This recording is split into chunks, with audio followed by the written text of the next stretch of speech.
Olá, bom dia, galerinha. Vamos lá, então, foi no século XII que surgiram as primeiras universidades, né, no mundo, né, em especial, né, a Universidade de Bolonha, que é símbolo do saber europeu, né, no norte da Itália, né, e isso foi se alastrando, né, surgindo outras universidades, né, seja na França, na própria Itália, né, na Alemanha, na Espanha, em Portugal, que vão impulsionar a maneira como o conhecimento é entendido. E aí eu faço menção a um filme que veio de um livro que é muito bacana e que eu já faço aqui a recomendação, tá? Que é O Nome da Rosa, o livro, escrito por Umberto Eco. E o filme virou um filme homônimo, com o mesmo nome, né? O Nome da Rosa, né? Cujo diretor foi Jean-Jacques Carnot, né? E tinha ali como ator principal, né, o grande que fez o James Bond, gente, né, que vai representar o William de Baskerville, né, que é o monge franciscano, que é o principal personagem do filme e do livro. Né? Eu lembrei, Sean Connery, né? Sean Connery, o ator que fez 007 lá na década de 80, né? E que faz também um monge franciscano em O Nome da Rosa. Tá? Qual que é o cenário do Nome da Rosa?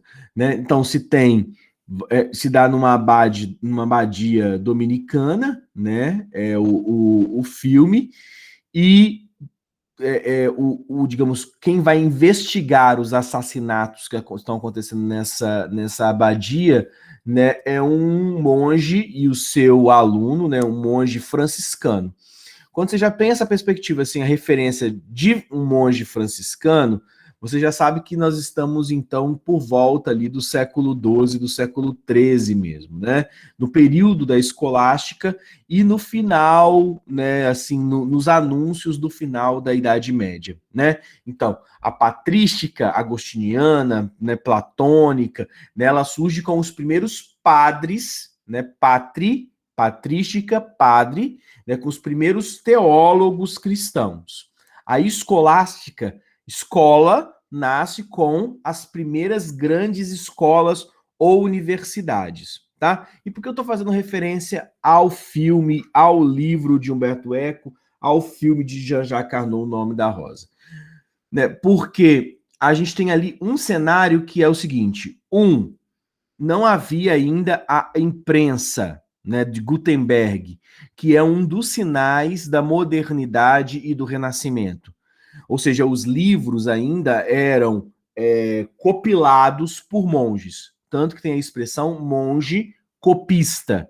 O que é um monge copista? Um monge que às vezes gasta a vida dele toda pegando um livro que está ali escrito e copiando em outro, fazendo esse trabalho de copiar o que foi escrito em outro livro. Por quê? Porque não existia imprensa.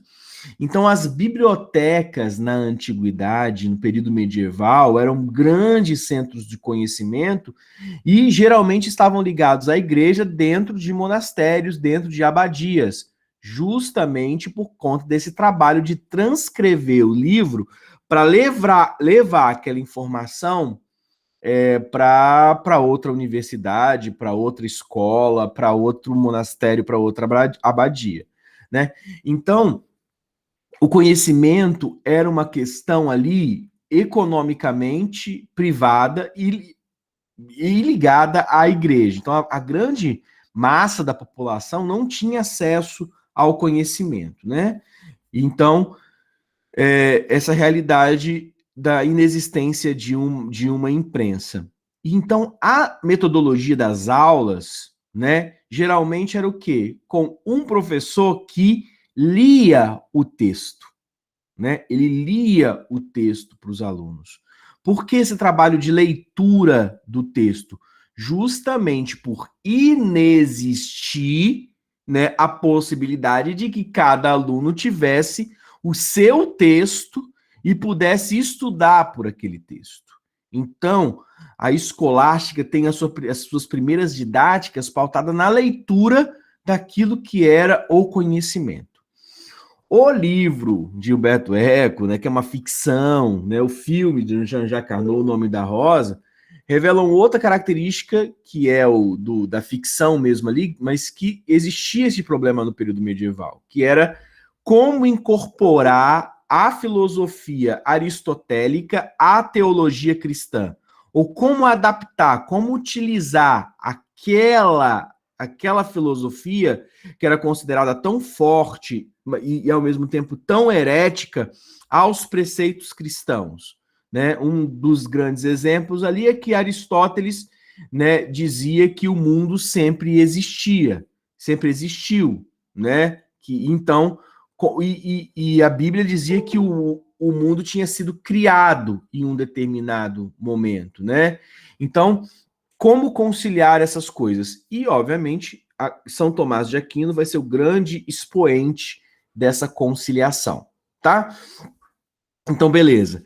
Né, vou falar um pouquinho, então, sobre uma das filosofias de São Tomás de Aquino. Tomás de Aquino, ou o tomismo, poderia ser um curso de filosofia, né? A extensão da obra de Tomás de Aquino é imensa, mas como a gente já falou sobre isso, né? Um curso de introdução ao pensamento filosófico, como teoria, né? E como então uma introdução para pedagogos, né, compreenderem a importância, os métodos e, obviamente, o conteúdo básico da filosofia, né? A gente então está passando sempre os movimentos com o estudo de um expoente ou de alguma característica, né? E, obviamente, para aguçar o interesse e ter o conhecimento prévio sobre a área do ensino de filosofia. Né? Então, vamos falar hoje um pouquinho escolástica, usando uma técnica escolástica, falando sobre Agostinho. Né? Escolástica, técnica, porque nós vamos fazer a leitura, né, do texto, né? Como nas escolas do século XII, antes da invenção da imprensa tá?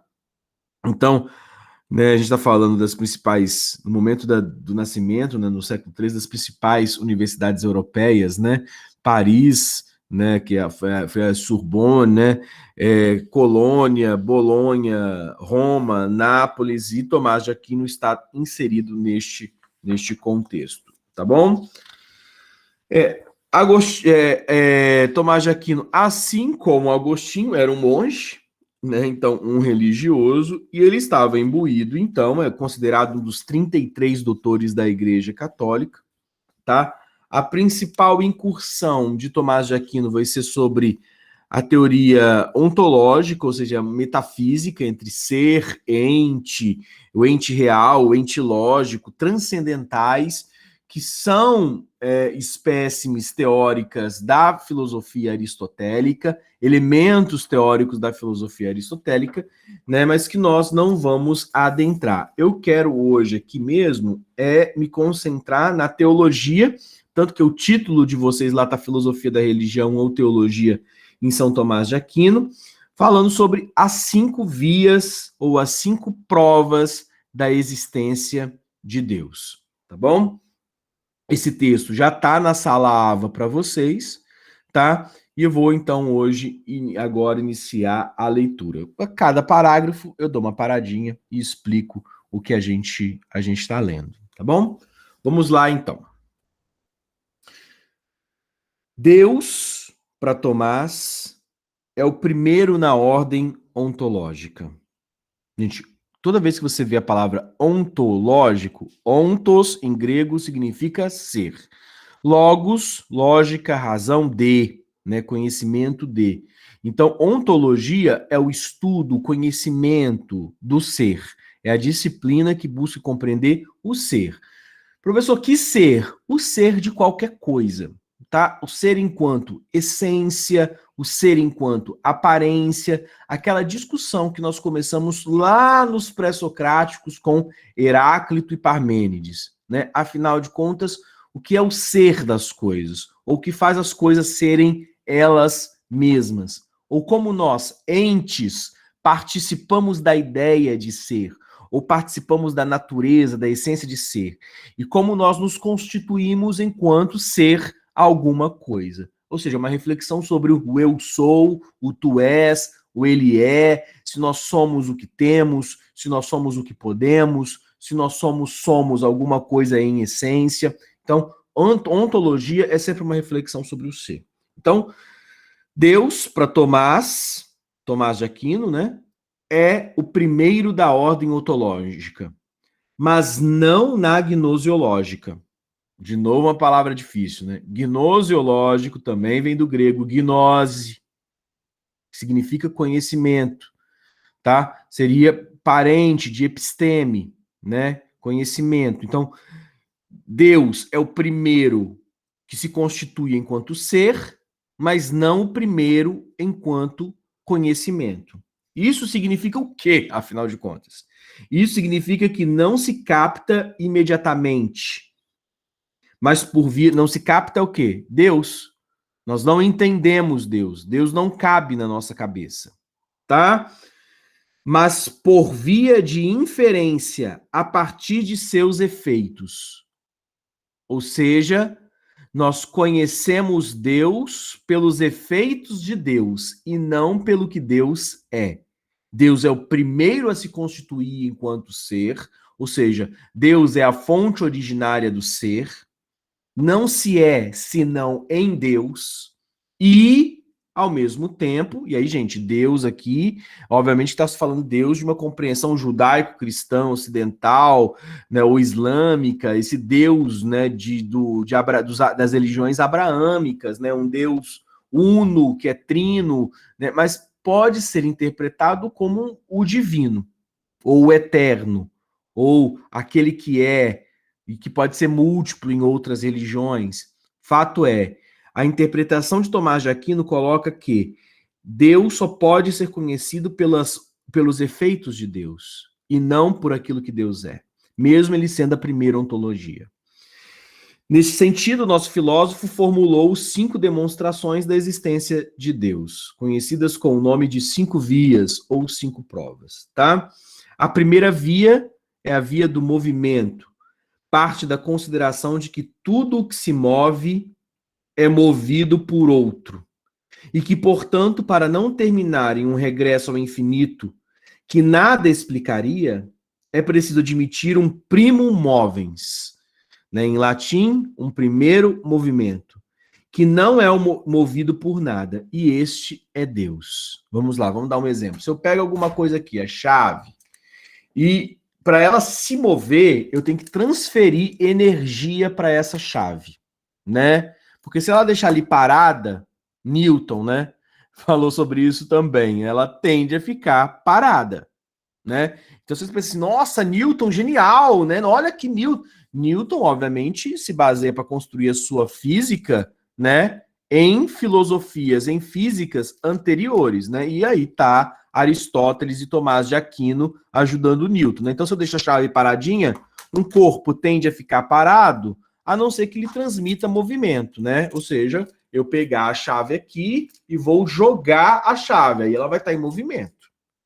E aí, obviamente, então quer dizer que para alguma coisa se mover, outra coisa deve transferir-lhe energia na forma de movimento. Então é a minha mão que faz a chave entrar em movimento. E aí o que faz a minha mão se mover? Aí a gente vai indo fazendo uma digressão, vai compreendendo que para a minha mão se mover, né, o meu braço teve que se mover. Para o meu braço teve que se mover, é um conjunto ósseo que teve que se mover, ou um conjunto histológico, né, o tecido dos músculos do meu braço que tiveram que se mover, né? De onde veio essa energia? Essa energia também foi transferida para o braço. Como? Com quebra de trifosfato de adenosina, né, o ATP, né, que vai transferir energia. Que é como ela quebra, foi transferido ATP para o meu braço se mover, que foi o quê? O alimento que eu comi.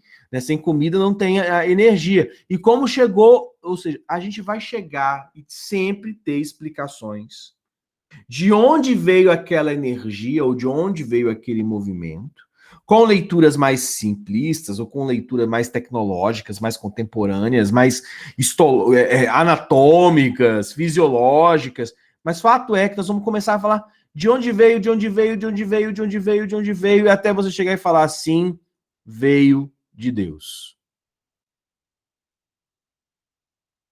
Há um ponto mínimo que nós não conseguimos, nas nossas perguntas, explicar a origem. Essa é a primeira prova de que Deus existe para Tomás de Aquino, né? De que as coisas foram formuladas ou estruturadas a partir de um movimento primeiro, e Deus é este movimento primeiro, né? Que seria o estalar de dedos do divino na origem do universo, ou no gesto criador pelo Big Bang, você pode chamar, né? Ou seja, na primeira composição de energia e que vai dar movimento a tudo, tá? Esse alargar-se do universo, esse movimento do universo teria sido o primeiro a estruturar esse movimento, Deus.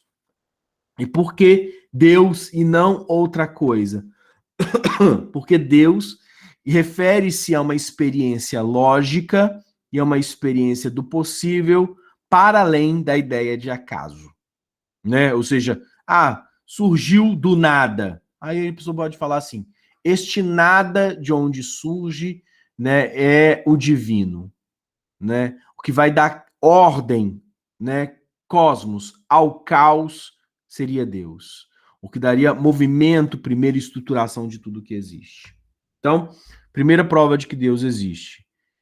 Primeiro movimento, a origem, né, de tudo que se refere à energia. Primeiro, primus movens, né? Primeiro movimento. Segunda via, ou segunda prova de que Deus existe. A segunda via da causa, né?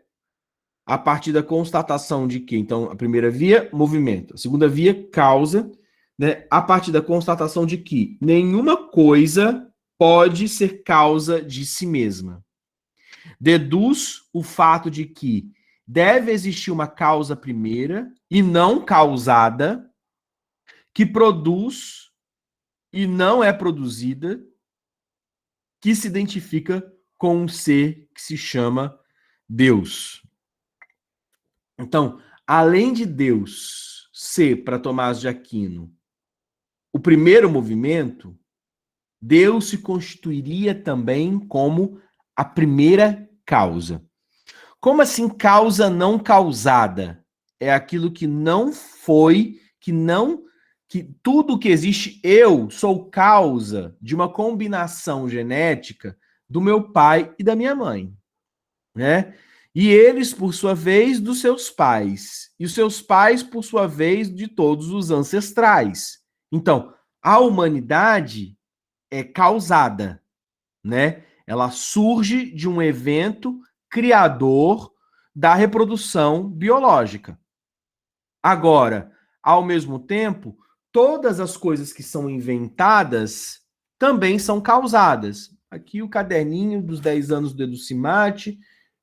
Qual que é a causa desse caderninho? Teve uma árvore, né? Teve um serralheiro que cortou a árvore, teve a produção de papel, né? Teve o artesão, ou enfim, a gráfica que cortou o papel e compôs o papel, que deu forma de caderno, que colocou o espiral. Então, tudo aquilo que é produzido tem uma causa produtora, uma origem. Deus seria a única coisa, e seria prova então da existência de Deus, que não seria causada por alguma coisa, ou produzida por alguém, ou circunstanciada de algum modo. Deus é a causa primeira, ou causa não causada, a origem que causa todas as outras coisas. Porque para alguma coisa ser causada, para alguma coisa ter origem, há que existir, ou deveria existir, né? E aí a explicação é de que Deus é essa causa não causada, que vai dar origem a todas as outras causas que são causadas, né? Causa, efeito. Os efeitos são a produção da causa, né? Se eu como demais, eu vou engordar. Se eu como de menos, eu vou emagrecer. Qual que é a causa do emagrecimento? Comer de menos. Qual que é a causa do engordar? Comer demais. Qual é a causa, entendeu? A causa da doença. Tudo tem uma causa. Deus é a causa que não é causada. A causa primeira.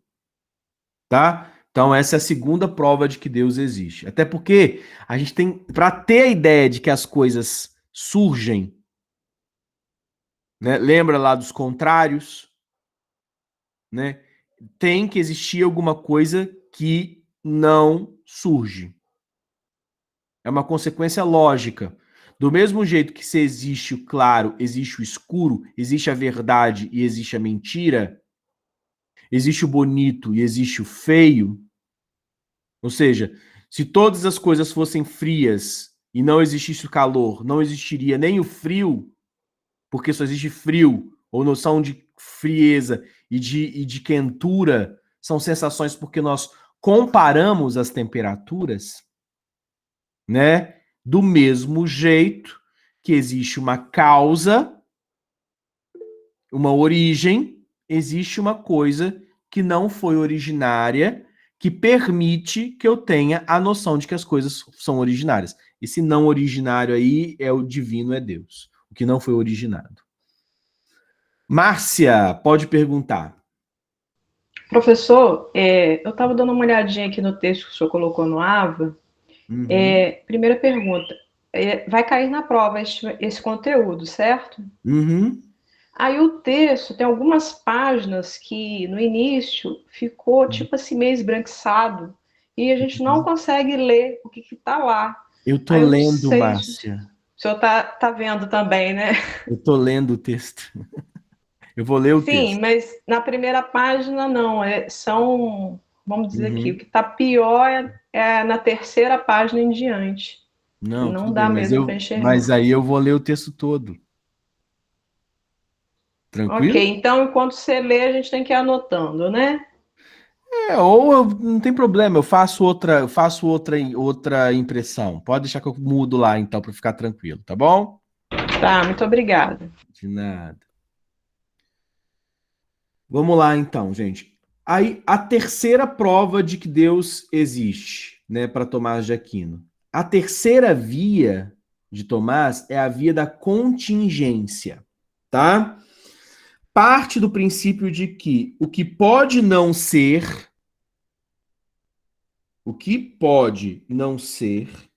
um tempo não existia.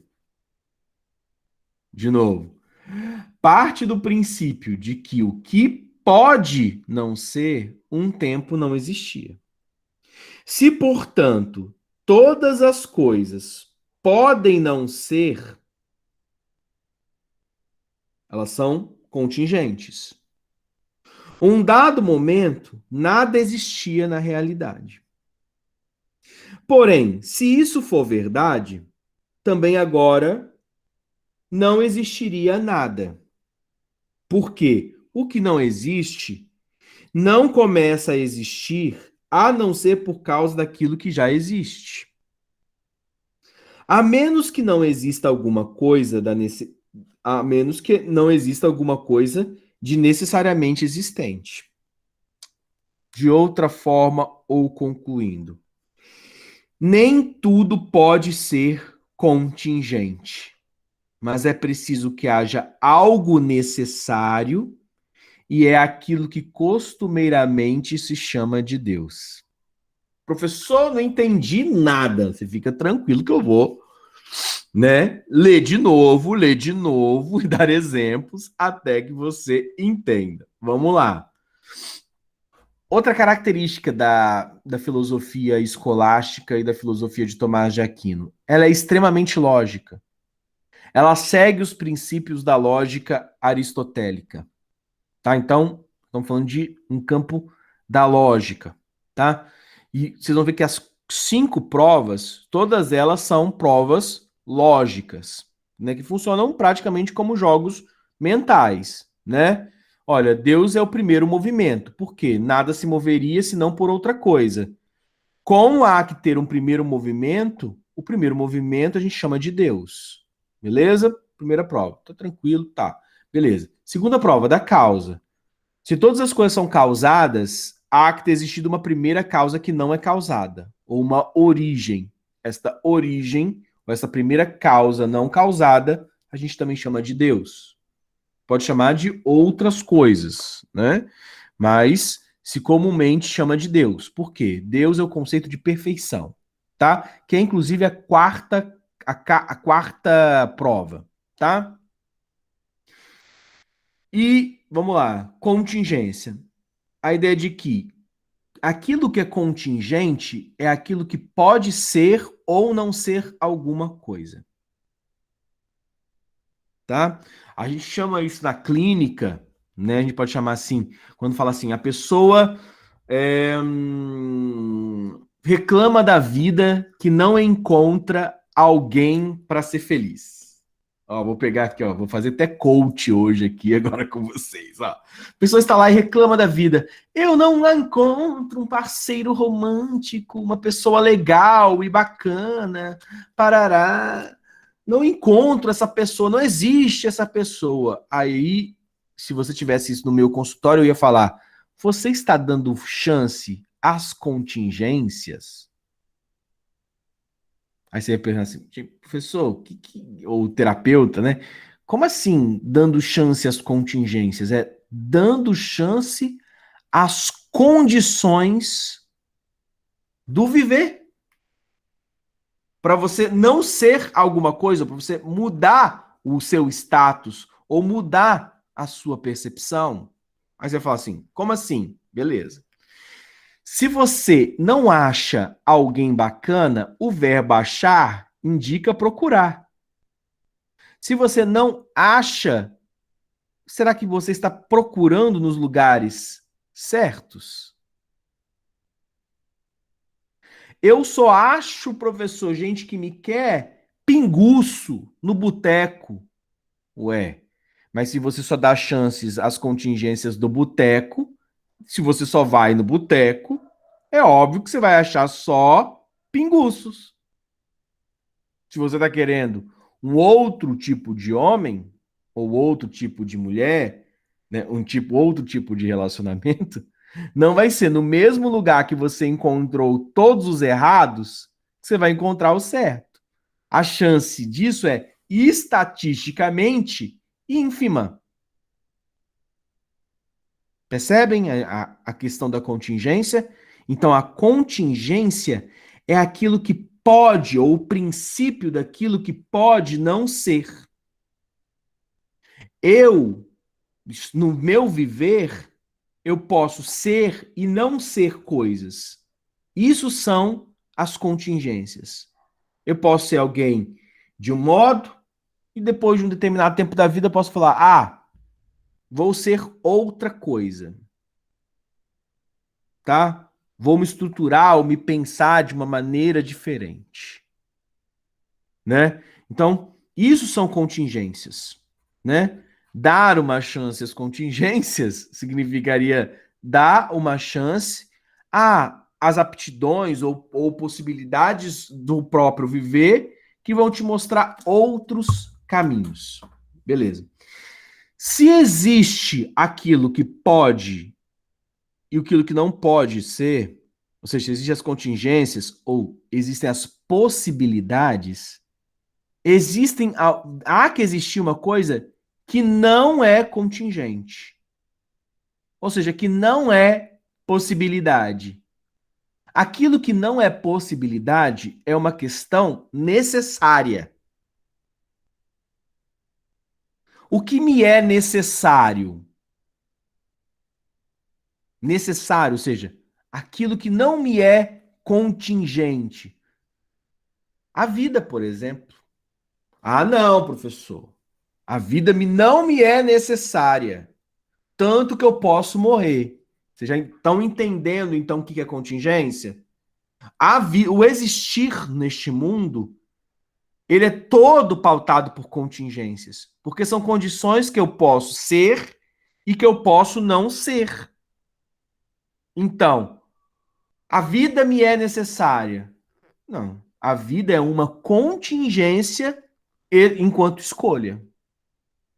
Porque eu posso escolher, em um determinado momento, não viver. Ou por conta de um agravamento de uma doença, né? Sei lá, eu escolhi enquanto contingência, né? Ter uma vida de riscos, sei lá, de beber, de. E aí o quê? E de repente eu posso ter uma doença provocada por um estilo de vida complicado. Ou geneticamente por outros fatores, mas não importa. O lance é, o próprio existir são relações contingenciais. Existe uma coisa que é unicamente necessária? Já te mostrei que nem a vida é aquilo que é o único necessário possível. O único necessário possível chama-se Deus, para Tomás de Aquino. É outra prova de que Deus existe. Porque para eu compreender que existem contingências, uma coisa deve ser necessária. Que é o contrário de novo. Causa primeira, motor primeiro, necessário. Ou seja, aquilo que é tão necessário que eu não posso escolher enquanto contingência.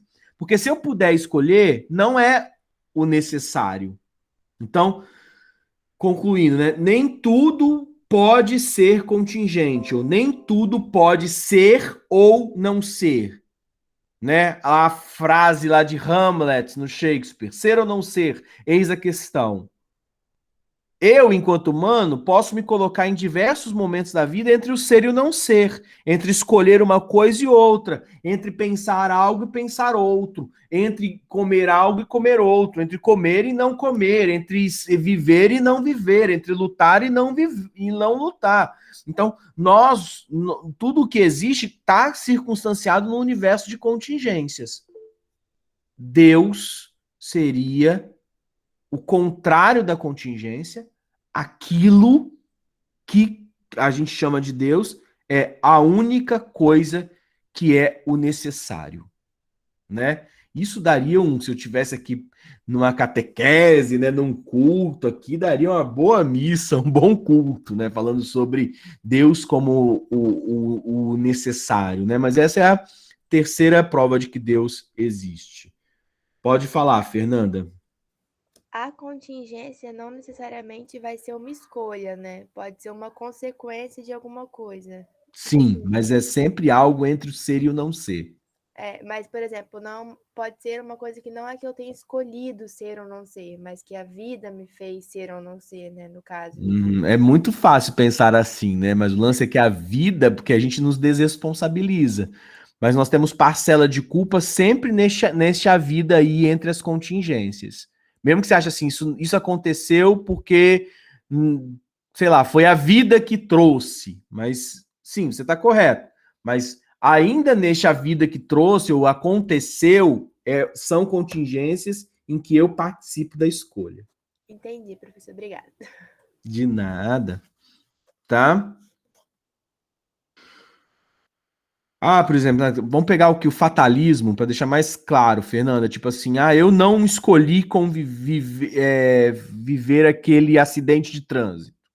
Foi uma fatalidade, né? Porque eu estava ali com o meu carro e aí um outro carro de alguém que estava, sei lá, drogado, sei lá, era à noite, acabou batendo no meu carro. Não fui eu que escolhi, era aquele acidente, né? Ele foi provocado por outrem, né?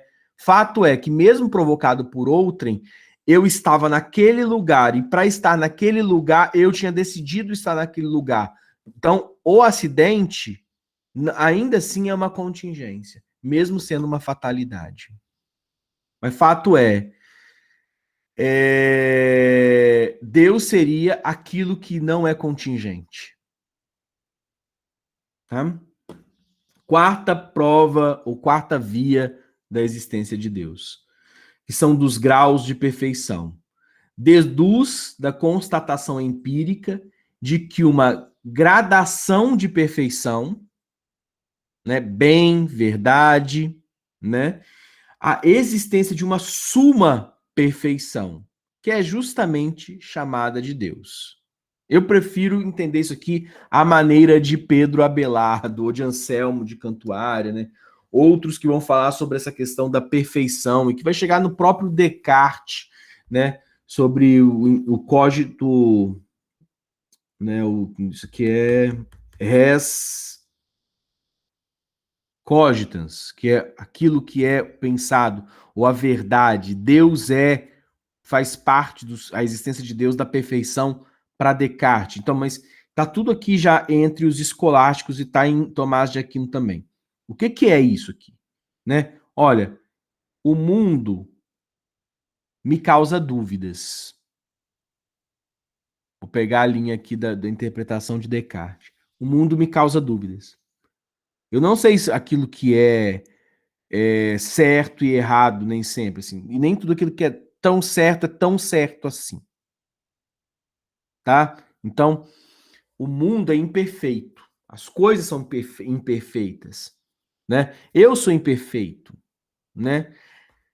Porque eu tenho a noção de imperfeição, alguma coisa deve ser perfeita. Essa coisa que é perfeita é Deus. Deus é a única coisa que é perfeita e que permite a gente compreender aquilo que são os imperfeitos. Se tudo que existisse fosse imperfeito, não existiria em nós, lógica e mentalmente, a noção de imperfeição. O que é perfeito? Deus é perfeito. Tudo aquilo que não é Deus é imperfeito. O mundo, o tempo, a humanidade, o universo, tudo está em transformação, em consequências cognitivas, em disparates, né? E contradições químicas e físicas. Então, não há uma lógica perfeita, não foi encontrada uma lógica perfeita em nada que existe. Se existe, se tudo que existe é imperfeito, tem que existir alguma coisa que seja perfeito. O que é esse perfeito? Geralmente se dá o nome de Deus. Tá? Maria. Mas nós não somos imagem e semelhança de Deus, então nós não deveríamos ser perfeitos? Tudo que é imagem, vamos lembrar de Platão, tudo que é imagem e é semelhante não é identidade. Não é a mesma coisa que. E esse talvez seja uma das maiores heresias do humano, querer ser perfeito como Deus é perfeito. Porque se fôssemos perfeitos, nós não seríamos homens ou mulheres, seríamos Deus. Então, aquilo que é semelhante não é a mesma coisa que ser igual. E aquilo que é semelhante é parecido, ou tenta, né, pelo princípio da racionalidade, né, um caminho de semelhança. Né? Tudo aquilo que é imagem é uma imagem distorcida, não é aquilo que é. Imagem é um reflexo, imagem é um pedaço. E para além disso, a ideia de imagem e semelhança é uma construção tipicamente humana. Né? O humano tentando antropomorficizar Deus ou dar forma humana a Deus. Né? Não cabe aqui na teologia essa concepção, né? Porque o humano seria tão somente reflexo ou aparência sensível daquilo que Deus é. Exemplo disso, nós somos efêmeros, ou seja, nós nascemos e vamos morrer, né? Isso já mostra que nós não somos perfeitos, né? Deus é a ideia de perfeição. Se você for budista, por exemplo, você vai dizer o seguinte: a natureza é linda, ela tem uma concepção orgânica, uma organização, né, dos seus fluxos ecológicos perfeita. E aí você entende que não é perfeito, tá? Mas aí você entende que esses ciclos são os ciclos do próprio Deus. Então Deus estaria disperso no universo e a gente sentiria os reflexos de Deus naquilo que é natural. Até porque aí já teríamos uma outra via, né? Deus é aquilo que é inatural, né? Se existe algo que é natural, Deus é aquilo que possibilita o surgimento do natural. Então, a perfeição é algo inalcançável, né? Nós nunca seremos perfeitos e nunca faremos nada perfeito. Não existe o círculo perfeito, o livro perfeito, a escola perfeita, o professor perfeito, a mãe perfeita. Não existe o amor perfeito, não existe nenhum sentimento perfeito, não existe nenhuma ordem política e econômica perfeita, não existe nenhum ciclo natural, histórico que seja perfeito. A perfeição é uma ideia e se costuma dar o nome dessa coisa que é perfeita e que permite os imperfeitos de Deus. Karine? Bom dia. Bom dia. Eu não consigo compreender, talvez porque hoje, né, fora da realidade que foi vivida nesse tempo, hoje tudo é tão mais questionável, né? A gente fica até meio impactado com essas coisas. Mas eu não consigo compreender de que forma que se chegava a essa conclusão dessa perfeição. Porque se Deus é algo assim tão perfeito, a pura, a única perfeição de tudo, e tudo é tão imperfeito, se ele é o criador de todas as coisas e criou uma imperfeição, então talvez não faça dele tão perfeito assim. Aí eu não consegui compreender de onde surgiu essa tal perfeição, de como eles chegaram a essa conclusão. Então vamos lá, Karine. Lembra que então você conseguiu entender a parte do claro e do escuro? Dos contraditórios? Sim, sim. Então, vamos lá. Se existe verdade, é porque existe mentira, não é?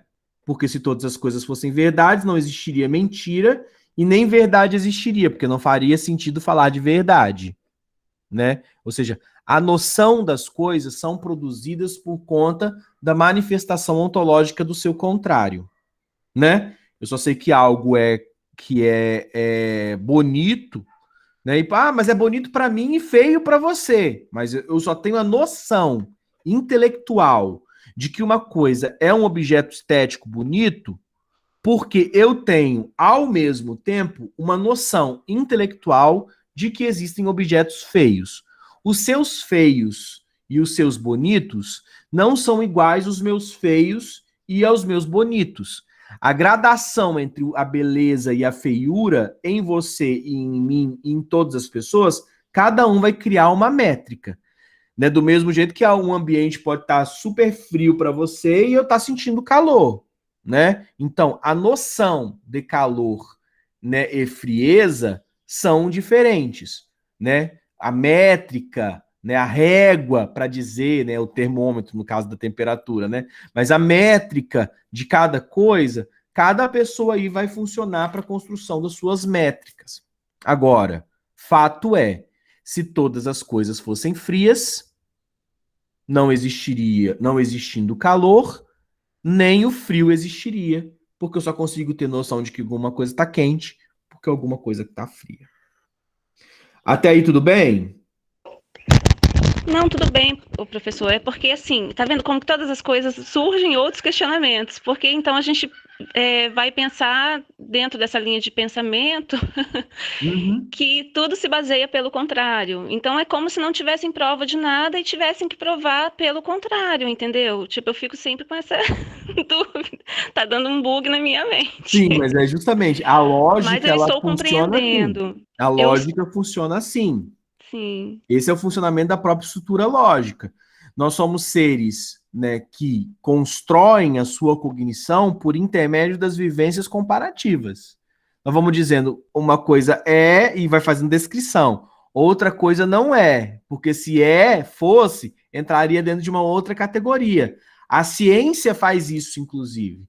Né? A ciência funciona por construção de categorias. E a gente vai colocando como se fossem núcleos de sentido na cabeça, aquilo que é uma coisa e aquilo que não é uma coisa, né? E a gente vai, então, indo nessa direção. A mesma coisa se a gente pegar a poesia, né? Lembra lá das escolas da poética? Sempre vinha uma escola que era racional, depois vinha uma escola que era emocional, né? Então aí nós temos o arcadismo, depois o romantismo, aí vem o parnasianismo. Quer dizer, o que é isso na literatura, esse movimento? É o movimento dos contrários. Na ciência acontece a mesma coisa, né? Na lógica acontece a mesma coisa. É por quê? Porque nós não temos uma capacidade diferente dessa de produzir conhecimento. O nosso conhecimento vamos voltar lá no Piaget, um processo de assimilação, ou seja, eu entro em contato com aquele conhecimento, depois esse conhecimento é acomodado, ou seja, ele começa a tentar ser circunscrito aos processos mentais que eu já tenho na minha mente, noções, e por intermédio dessa acomodação, né, eu vou chegar a um processo de equilibração, né, acomodativa, que é, fato, vai fazer parte do meu uso mental. A lógica tem essa estruturação. Professor Piaget, não sei o que, eu sou vigotskiano. Vygotsky vai pensar algo muito semelhante, né? Fato é que a estrutura da mente humana conhece desta maneira. Poderia conhecer de uma outra maneira? Poderia conhecer de uma outra maneira, sentir de uma outra maneira. Mas aí seríamos uma outra lógica e seríamos uma outra humanidade.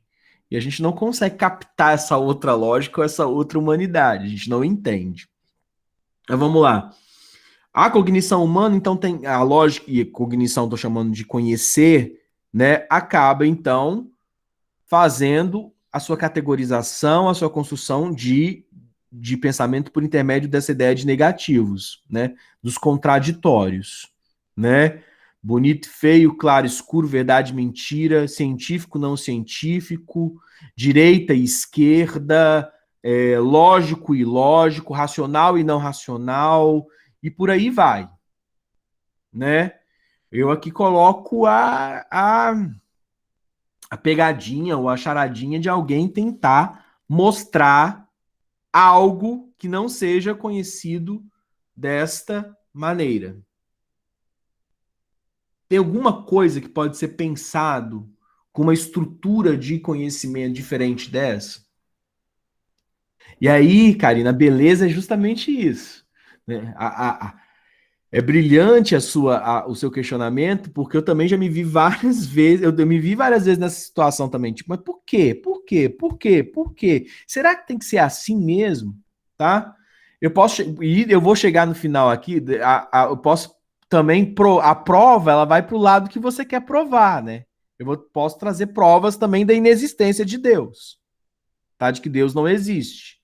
Né? Nós estamos aqui passando pela filosofia medieval para entender como a fé foi em algum tempo e pode ser então sustentada pela racionalidade filosófica ou pela lógica filosófica. Mas eu poderia ir para outra via e vou fazer esse contraponto para a gente perceber que prova a gente puxa para onde a gente quer, tá? Vou dar umas duas provas aí de que Deus não existe, tá? Para inculcar vocês um pouco. Mas para a pessoa que tem fé e quer filosofar na fé ou da sustentação, a fé, e aqui vamos combinar que é muito melhor esse tipo de sustentação lógica da racionalidade, da fé, do que simplesmente ir lá no culto e acreditar em tudo que um pastor ou padre ou líder religioso vai dizer, né? A pessoa tá lá assim, nem sabe o que tá acontecendo, né?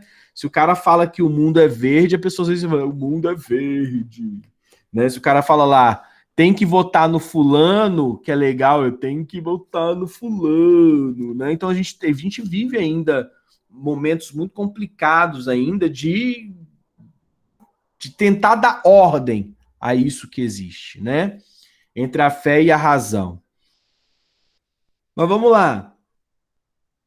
Do mesmo modo isso, a gente tem a mesma principiologia em Tomás, você consegue sentir o cheiro da lógica em todas as suas provas. Olha, nenhuma coisa se move sozinha, outra coisa deve lhe transmitir movimento. aquilo que nasceu o movimento, onde nasce o movimento e que eu não consigo responder para o Zequinha, né? Lembra dos porquês do Zequinha? Por quê? Mas por quê? Por quê? Por quê? E a gente chega no porquê sim, Zequinha, né? Porque é assim que a gente não... É como se a gente chegasse no porque Deus quis, ou porque Deus é, ou Deus seria a primeira função justificadora de uma lógica racional, até o ponto que a gente não consegue mais responder. Né? Eu podia juntar todas essas lógicas aqui na filosofia de emersoniana, né? Diferente aqui de Tomás de Aquino, e dizer e transformar isso aqui numa única prova, né? Como se eu dissesse assim, por que Deus existe, de Emerson? E eu dissesse, olha, pela minha inspiração tomista, Deus é a primeira da primeira. Ou é daquilo ao qual surgem todas as consequências lógicas possíveis. É o momento em que eu engasgo. Deus é um engasgo. Deus é quando eu não sei. Deus é quando eu não consigo explicar. Deus não é o ciclo da vida, o início e o fim.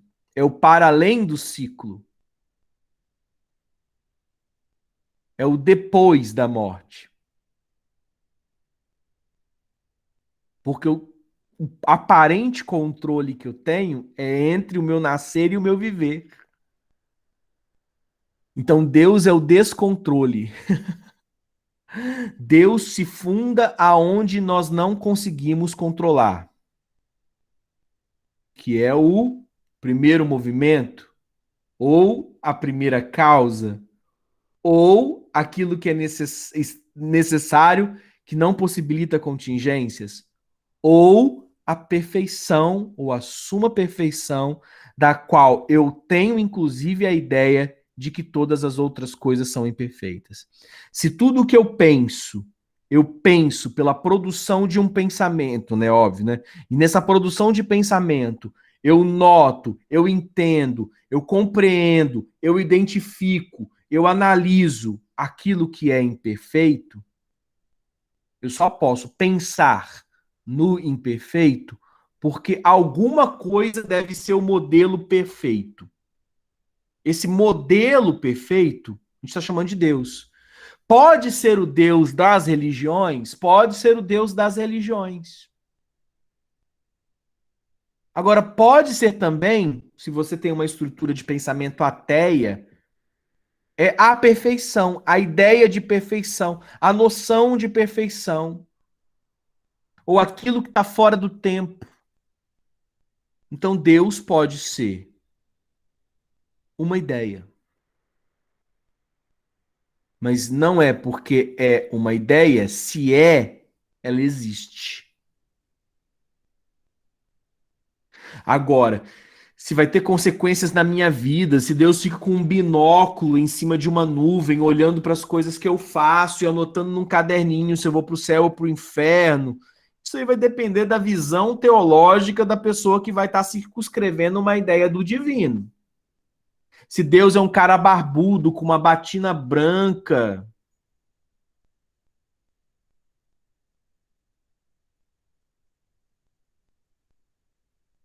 esse aqui é o ponto aqui que e eu acho que é interessantíssimo, que a gente vai para além de Tomás de Aquino. Gente, Deus não pode ser um homem em cima de uma nuvem com um binóculo e uma batina branca. Porque se fosse com binóculo e uma batina branca, Deus seria inclusive forma formada. Ele teria uma forma. Deus não tem uma forma. Porque se fosse formado enquanto forma, estivesse numa forma, ele seria, não seria eterno. Ele seria fugaz. Porque ele seria determinado por uma forma. Deus não tem a mão. São símbolos. Fala lá, a destra de Deus. A destra, até bonito, né? Não usa nem destra no cotidiano, né? Que é a mão direita de Deus, a pesada destra de Deus. Parece que vai ter uma mão de do tamanho de 20 estádios de futebol que vai chegar e bater, assim, quebrar tudo, estragar tudo. Deus não tem mão. Não pode ter mão. Ah, professor, meu Deus tem mão. Eu fui lá na igreja e Deus tem mão. E não sei o quê. Velho, se o seu Deus tem mão, ele é definido. Se ele é definido, ele não é Deus. Porque Deus não pode ser definido. Porque ele não tem começo nem fim. Então ele não é uma forma formada. Ele não é uma coisa coisada.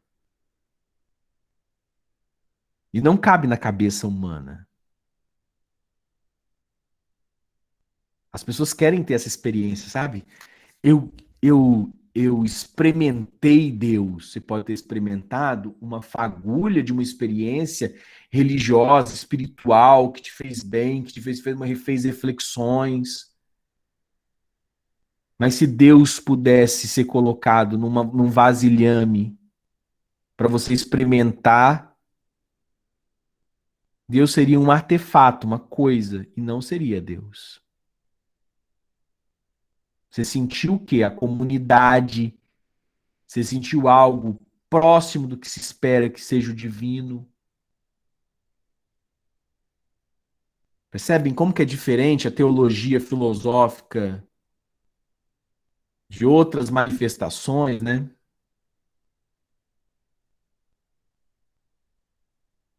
Ah, mas eu vi Deus. Né? Você viu? Seu olho humano conseguiu ver? Viu como? Ah, ele era. Não, você viu o quê? Uma metáfora criada. Se você vê Deus, você morre. Nem Abraão, Moisés viram Deus.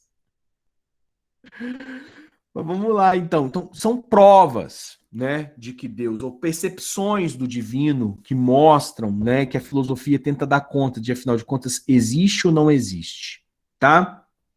Quinta via, né?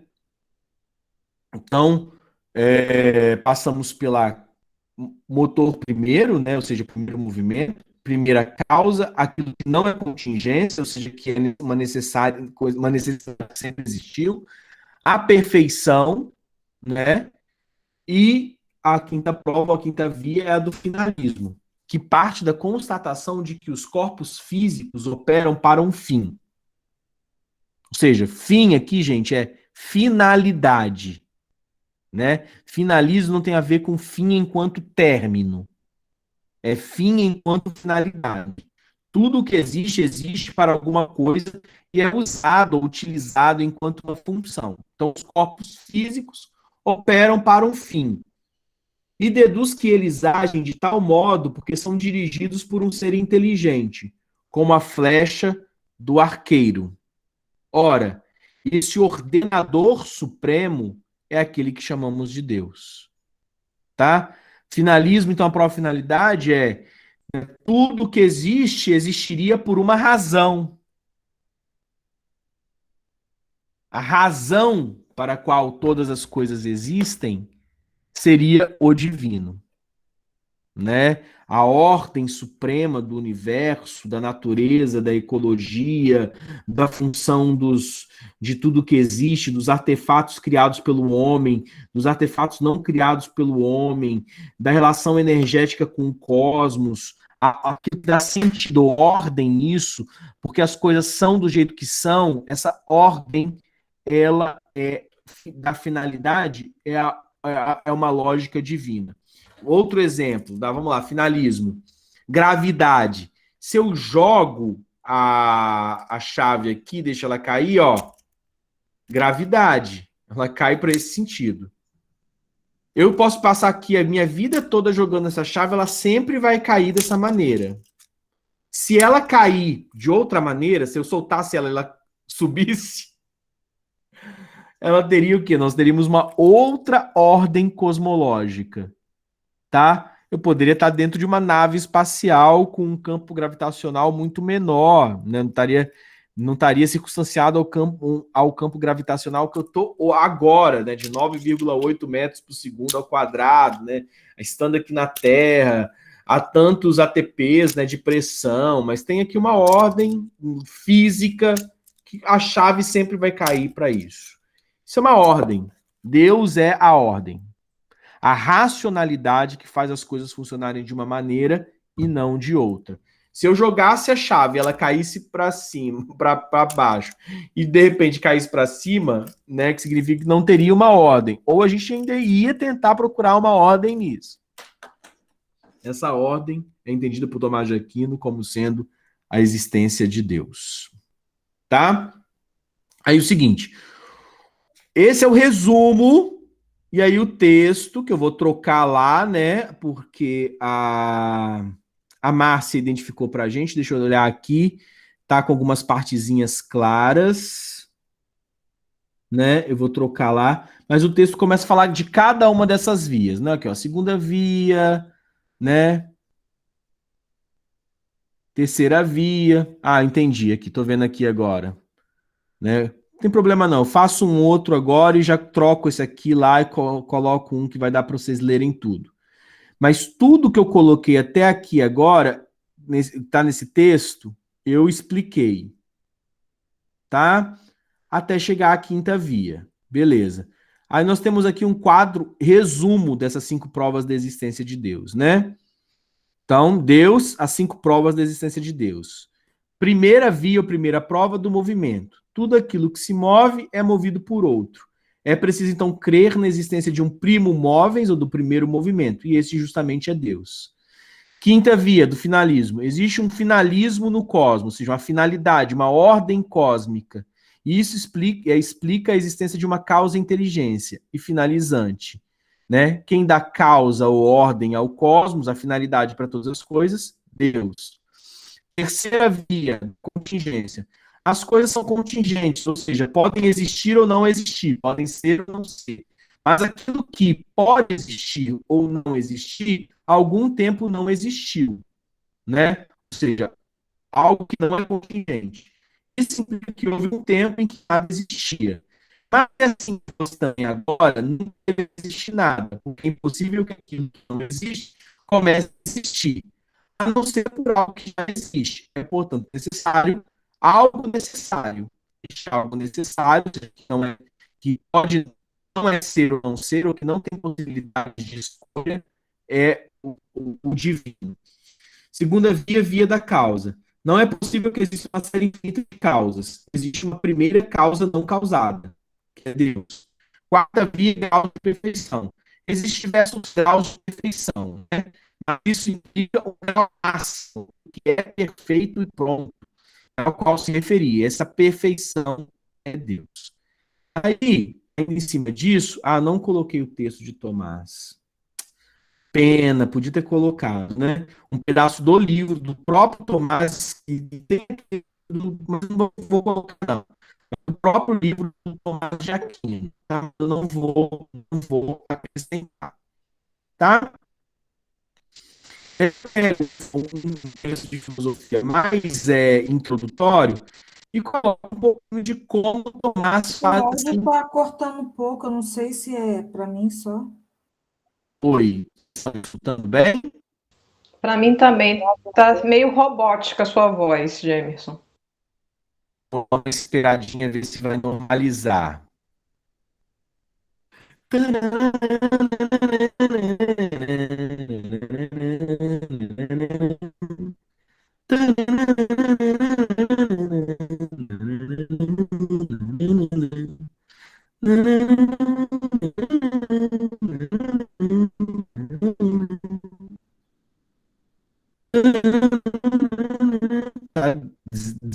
Zica tá dando, porque eu parei de apresentar e não atualizou. Vou dar uma atualizada aqui.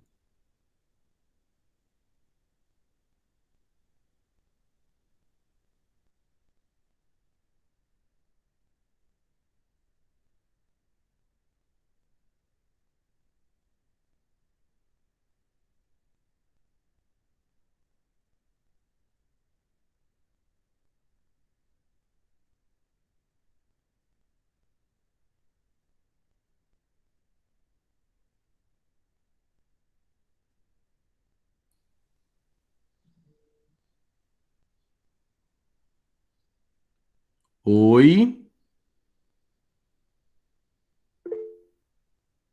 Oi. Agora vocês me escutam bem? Sim. Sim. Sim. Ah, beleza, então.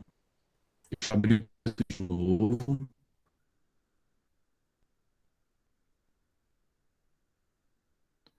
Pronto, deu uma falhazinha na internet.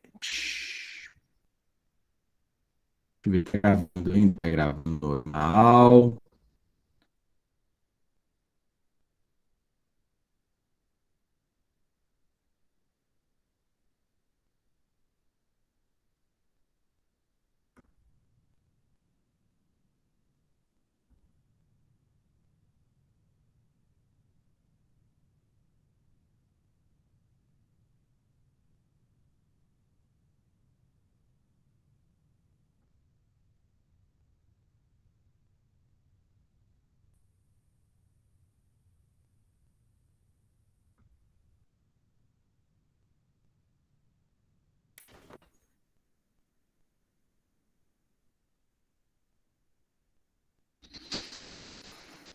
Pronto, então falávamos do texto, né?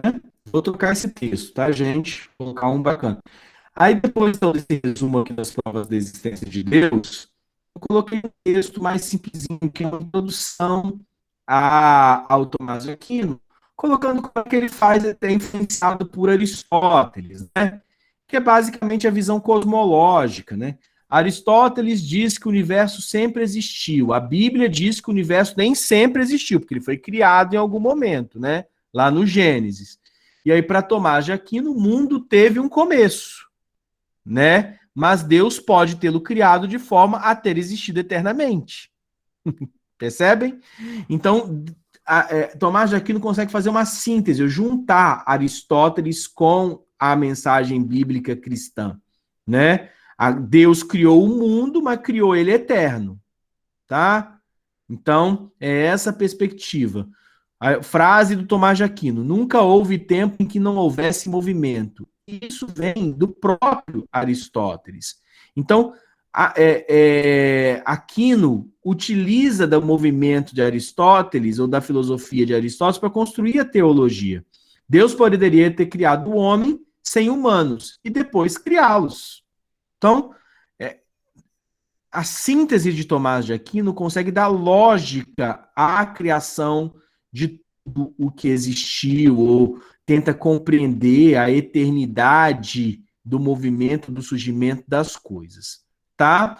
Então, coloquei aqui para ver um pouquinho dessa física ou essa perspectiva aristotélica em Tomás de Aquino. A ideia de que tudo o que existe é eterno, mas surge de um ato criador que é a perspectiva divina, tá? Então, é uma abordagem chamada de aristotélica cristã, ou seja, trazer o contexto de Aristóteles para a teologia cristã, tá bom? Então, este aqui é o senhor Tomás de Aquino, tá? Mas professor, eu não entendi isso, né? De que tá, beleza. Você deu prova, você falou que é da prova de que Deus não existe. Dá um exemplo aí. Vou dar uma prova, então, de que Deus não existe. Para vocês verem que as provas, elas podem, ou as vias de acesso à existência ou à inexistência, são questões lógicas, tá? Vamos lá. Vou usar o argumento de Plotino, tá? Para aqueles que acreditam, Deus é eterno. Ou seja, Deus é eterno, são duas consequências de Deus. Deus é eterno e essa eternidade de Deus mostra a sua perfeição. Deus é perfeito. Deus é eterno e é perfeito. Tá? Para ser eterno e perfeito, outra característica é coincidente com Deus. Deus é todo poderoso, ou seja, ele pode tudo, né? Porque para ser eterno e perfeito, deveria poder tudo, né? É o sentido das características de Deus, né? Do oni, né? Ele é onipresente, onisciente, onipotente. Pode tudo, vê tudo, sabe tudo, está em tudo.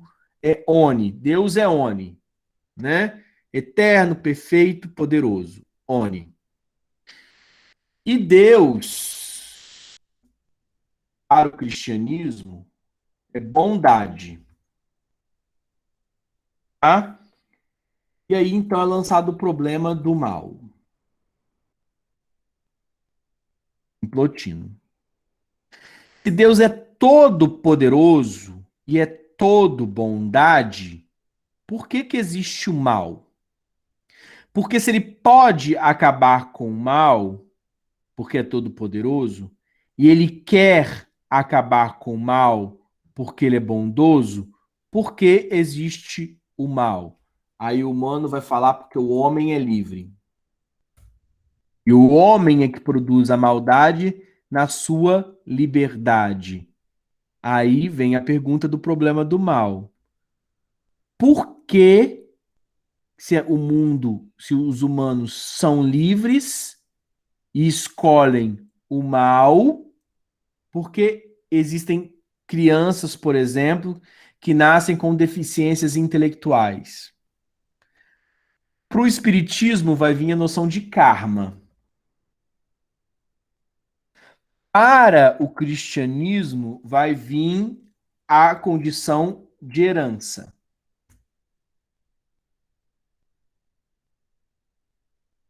É bondade alguém herdar alguma coisa no mal? Nisso aqui você começa a perceber o quê? Contradições de esfera lógica, né? E que, para Plotino, seriam evidências de que Deus não existe, né? Que Deus é uma necessidade do homem como base de sustentação da moralidade, né? Que é isso é volta em Durkheim,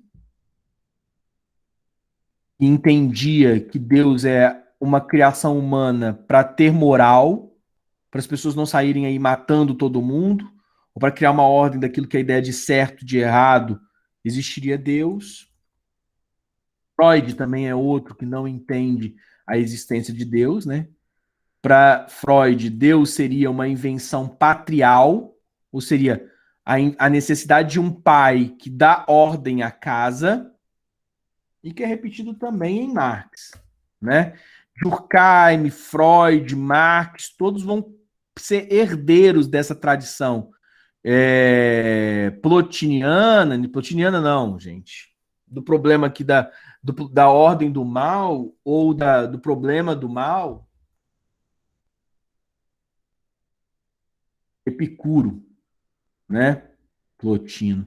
Fiquei com Plotino na cabeça por causa de Agostinho, fiquei com Plotino. Acabei colocando aqui esse problema do mal em Epicuro, e vão colocar que Deus não tem como Deus existir. Tá? Mas aqui a nossa questão aqui com Tomás de Aquino era que Deus existe porque é motor primeiro, causa primeira, aquilo que não é contingente, a perfeição. Pode falar, Naildo. Então, professor, concernente a essa explicação, a disciplina, filosofia, teoria e prática, como que nós, quanto professores, né, ensinaremos, daremos essa aula para a criança, e também, na sua prova, né, nós temos que responder as questões de acordo com, no caso, uma pergunta sobre isso, sobre Deus, na concepção, né, de Tomás de Aquino, não o que eu, Anaílda, penso. Isso. Você perguntou e respondeu. Aham. Pode falar, Naildo. Então, aí eu quero saber, para as crianças, porque nós estamos estudando essa disciplina, né, para ter uma noção, para ensinar. Então, quer dizer, uma sala de aula, como que eu falaria essa questão aí? Uhum. Primeiro, vamos lá, né? Você não faria catequese, porque a criança, cada uma dela tem uma religião. Então, lugar de catequese é na religião da criança. Vai ter lá, na escolinha dominical, ele vai aprender a ser evangélico. No catecismo lá, vai aprender a ser católico. Na Umbanda, ele vai aprender a ser umbandista. No espiritismo, ele vai aprender a ser espírita. Então, a escola é laica. A escola não tem que se meter a fazer catequese e dizer que uma religião é melhor que a outra, ou que uma leva para o céu e outra leva para o inferno, ou que uma conduz para o paraíso e outra conduz para a condenação. Entendeu? O professor ele pode ter no seu foro íntimo e deve ter a sua fé. Sua fé você exercita na sua religião, não no seu trabalho. Então essa é a primeira perspectiva. É um apontamento ético. O exercício da docência decente, ela prediz os princípios da República. E na República, os princípios da República é a da laicidade do Estado ou da tolerância religiosa. As pessoas têm direito ao artigo 5º da Constituição, ao livre exercício da sua fé, da sua religião. Então, é um processo de violência, por exemplo, eu tentar inculcar a pessoa da minha religião. Tá? Então, como funciona a filosofia nisso para o ensino de crianças, ou de adolescentes, ou de adultos, não importa, né? O que o ensino de filosofia resvala enquanto filosofia da religião? Como que é conduzida essa questão? Né? Possibilidades. Por exemplo, o tema de filosofia da religião, eu não trabalho com crianças. Né? Com crianças, eu trabalho tolerância religiosa, diálogo interreligioso, a possibilidade das religiões se comunicarem. Então, a gente pode fazer um estudo comparado das religiões. Para a pessoa entender, para a criança entender como que é o funcionamento das religiões e, principalmente, não se tornar um adulto idiota que vai lá jogar fogo, quebrar a religião do outro, né? Então nós ensinamos tolerância, diálogo, aceitação, tá? Tomás de Aquino é um bom filósofo ser estudado a partir da adolescência. A pessoa está falando que criança não vai entender? A criança pode até entender, mas o lance é, para a criança ali, você não vai chegar e vai arrumar problema ali com os pais ali. A professora me explicou hoje as provas de que Deus não existe. Né? Talvez você vai ter algum bom crédito ali numa maioria que você falar das provas de que Deus existe. Né? E agora, e para quem não acredita, e o filho vai chegar em casa de uma família de ateus e dizer, me ensinaram hoje que Deus existe, você vai arrumar problema de qualquer jeito. Então, qual que é a maneira mais delicada de trabalhar com isso? Diálogo interreligioso, tolerância religiosa, não ao dogmatismo, dizer não aos fundamentalismos, né? E aí, então, na adolescência, você pode trabalhar, olha, acreditar que a base da filosofia da religião é entender de onde surge a crença, ou quais são as bases da fé, ou o que é ter fé. E aí você pode trabalhar provas da existência de Deus, em Tomás de Aquino, em Anselmo de Cantuária, em Descartes, em Pedro Abelardo. Vão ter outros filósofos, outros teóricos que vão trabalhar com isso. Tá?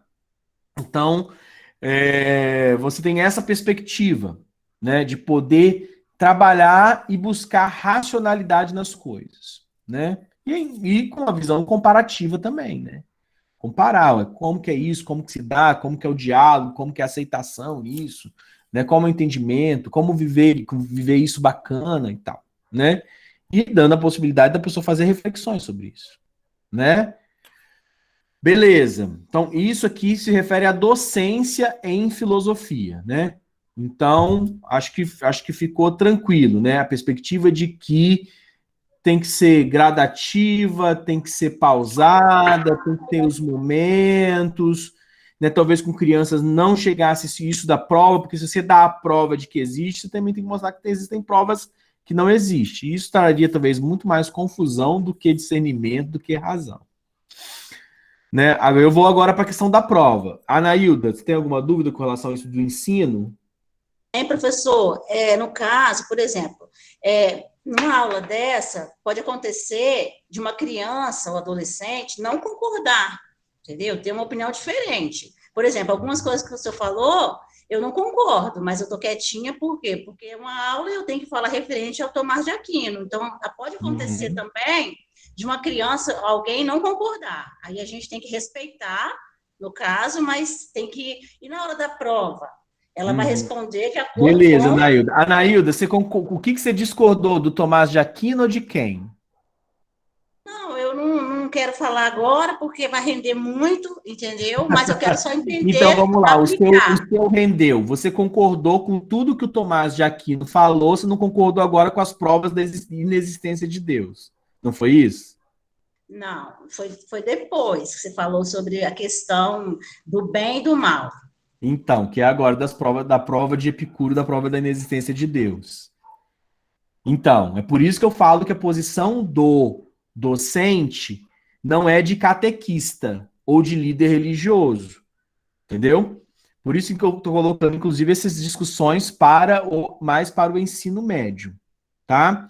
Vamos lá. Na aula de filosofia, sempre vai ter concordo com este filósofo, discordo deste filósofo. Entendeu? Então, a gente nunca está pedindo, não vai pedir opinião. Ah, professor, eu discordo deste filósofo. Não, beleza, você pode discordar. Você vai ter liberdade sempre para concordar e discordar. Até porque são construções racionais e não paradigmas dogmáticos, e não verdades. Na verdade, todo conhecimento ele pode ser concordado ou discordado. Talvez, se a gente estivesse falando de teoria da aprendizagem, você ia concordar com o behaviorismo e discordar do cognitivismo. Se a gente estivesse falando de história da educação, você ia gostar mais do período ou da visão didática de Comênio do que dos escolanovistas. Se nós estivéssemos falando de ensino de ciências, você talvez tivesse uma preferência pelos textos do Chassot, de alfabetização científica, e discordasse dos textos, sei lá, que vão estar falando de CTSA.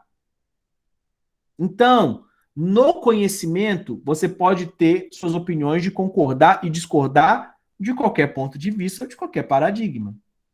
Na prova ou na aula, eu não vou estar pedindo a sua opinião. Sua opinião é sua. Na prova, eu vou estar prescrutando, ou tá vendo? É tipo assim, viu os vídeos, participou das aulas, entendeu este processo filosófico?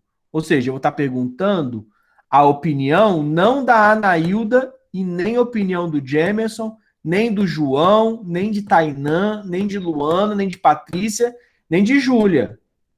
Eu vou estar perguntando na prova a maneira como entendia Sócrates, Platão, Aristóteles, Agostinho, Tomás,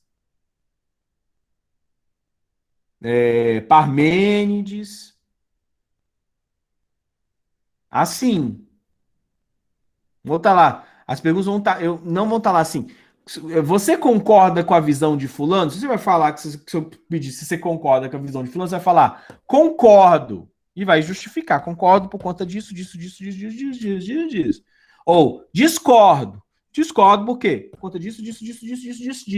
E este embate filosófico é uma das coisas bacanas de se produzir na aula. Tanto que uma das metodologias de ensino de filosofia é o tribunal, ou são os tribunais, né, em que vai ter o acusador e vai ter a defesa, que vão defender uma ideia e contradizer outra ideia. Né? Essa é uma função, um tipo de aula bacana de ser para você verificar. Agora, na prova, eu não vou estar perguntando as opiniões, vou estar perguntando o que fulano disse e por que disse e como disse e qual que é a ideia que está ali inserida.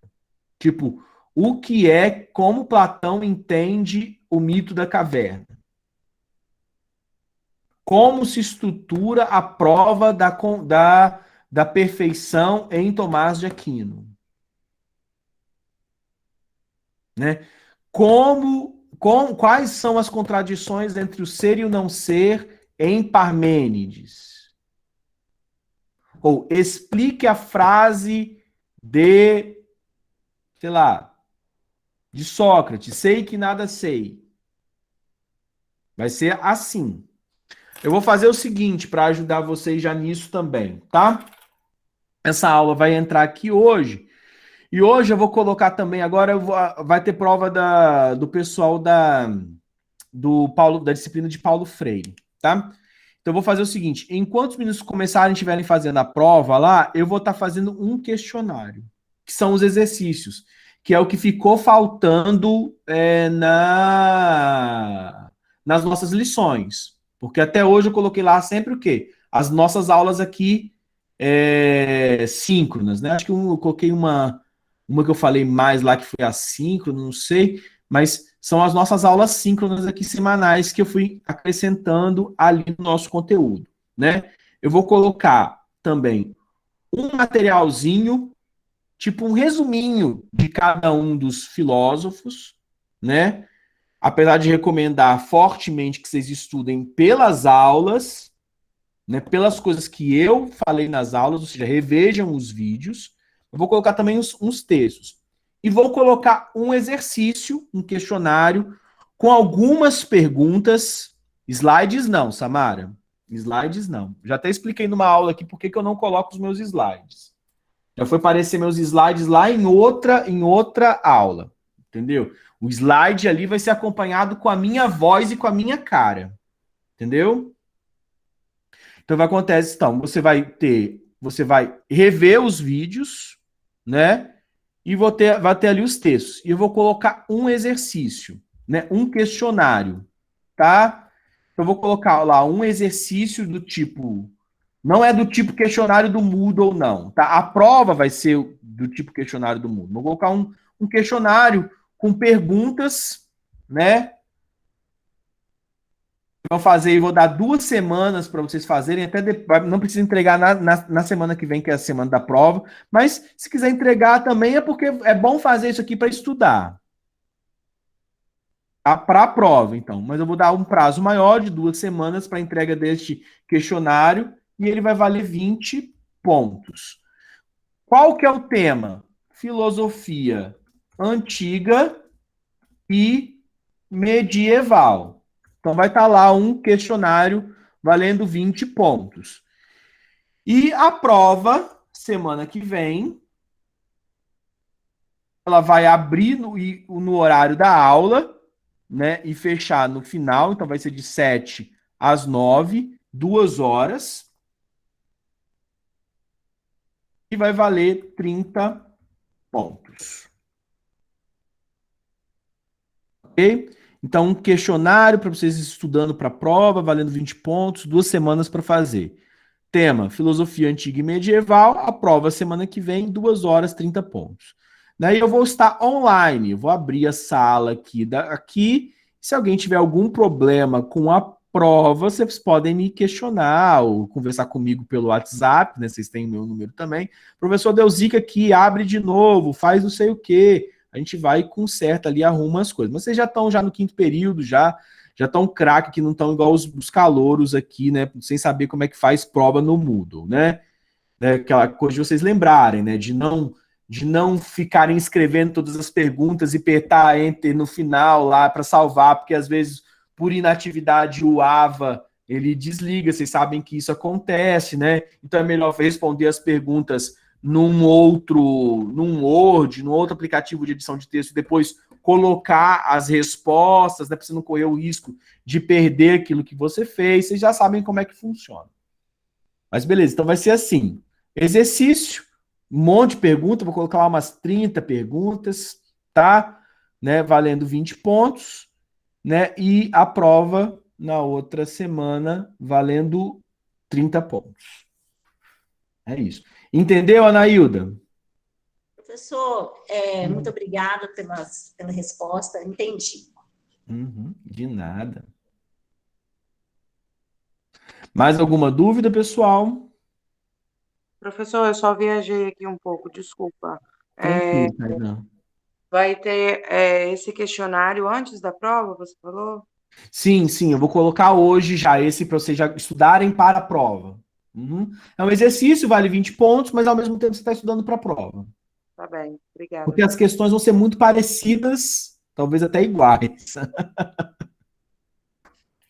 Tá bom, obrigada. De nada. Mas aí, conselho, revejam os vídeos.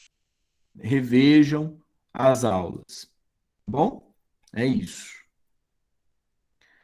Alguma dúvida?